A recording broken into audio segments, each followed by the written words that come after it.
Beliau menyatakan dalam kurun waktu 35 sampai 40 tahun mendatang, setelah peristiwa G30 SPKI tahun 1965, maka PKI akan bangkit kembali.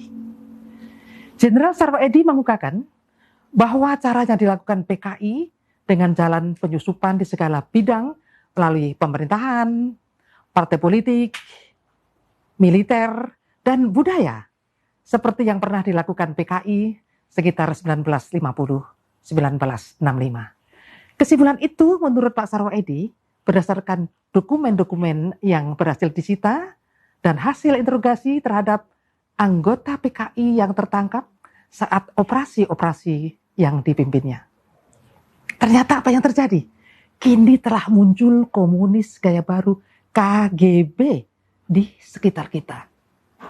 Banyak ciri-ciri dari komunis gaya baru, namun dengan durasi yang singkat, kami sampaikan 3 ciri terlebih dahulu, yaitu memutarbalikkan fakta, berdusta, dan intimidasi. Yang pertama, kita bicara tentang ciri memutarbalikkan fakta. PKI sebagai pelaku pemberontakan G30S tahun 1965 telah diputarbalikkan PKI menjadi sebagai korban melalui tulisan-tulisan di media atau beberapa buku yang ditulis dan dijual melalui toko-toko buku. Ini merupakan pemilukan sejarah yang dilakukan pasca 1998. Memang kurikulum sejarah Indonesia pasca 1998 telah menghilangkan sejarah pemberontakan PKI 1948 dan 1965.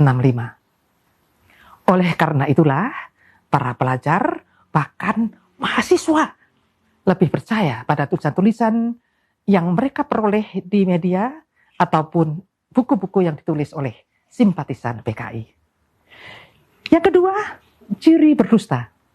Berdusta atau berbohong sering dilontarkan para calon legislator atau para pejabat eksekutif.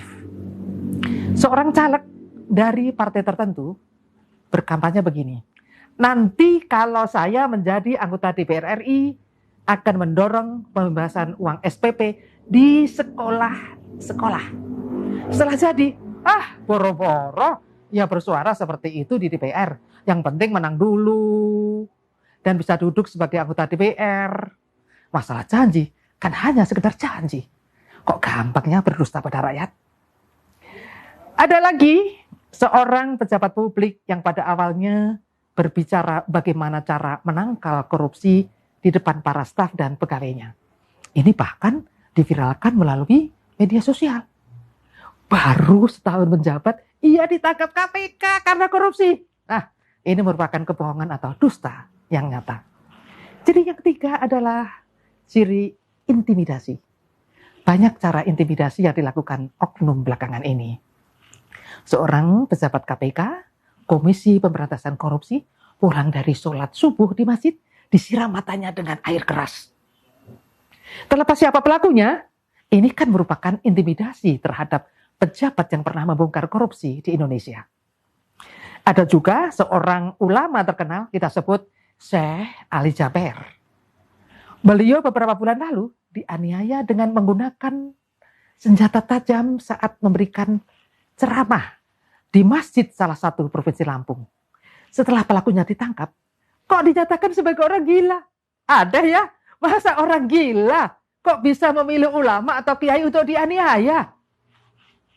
Nah, hal penganiayaan tersebut berkali-kali terjadi pada ulama-ulama kita di seluruh Indonesia. Ujungnya, setelah pemeriksaan, pelakunya dianggap tidak waras alias gila. Loh, kok seragam ya? Penganiayaan terhadap para kiai persis dilakukan PKI pada tahun 1948 dan 1965. Intimidasi seperti itulah juga merupakan ciri komunis gaya baru. Saya Maria Juraida dari IWatch. Sampai jumpa. Billahi taufiq wal hidayah. Assalamualaikum warahmatullahi wabarakatuh. Pancasila, dasar negara, kobarkan semangat kita. Ya